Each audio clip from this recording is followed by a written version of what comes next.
It's just really just this bit piece, and then you can do your shots out, and then and then we can go on our merry way. But so there's a lot of memes about our current president here in Mexico being a Jewish, I mean not Yeah. Jewish, but like a Zionist and a Yeah. Israeli puppet. Do you think how much is that? How much is that just a joke, and how much is that like fact?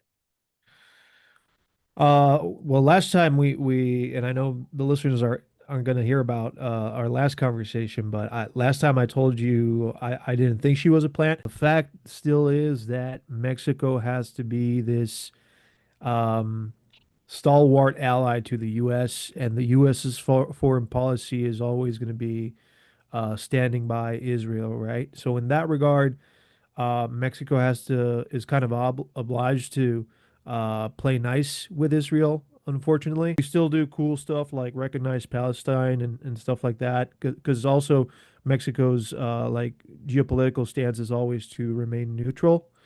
And at the end of the day, I think that's what most Mexicans that are not like involved in activism are actually care about, unfortunately, because the reality is like we're living through a genocide and not a lot of people over here on this side of the planet care about it, unfortunately. Um, but just the reality for Mexicans is that, hey, we don't want to mess with a war that's like really far away from us. So at least in that regard, she's like keeping it cool and maintaining relations with, a country that Mexico does have like economic ties to, even though it is that far away.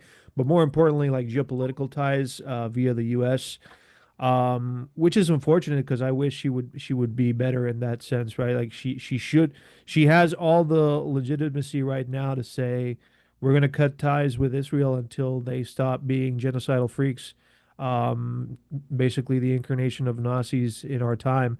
Unfortunately, that's not the case.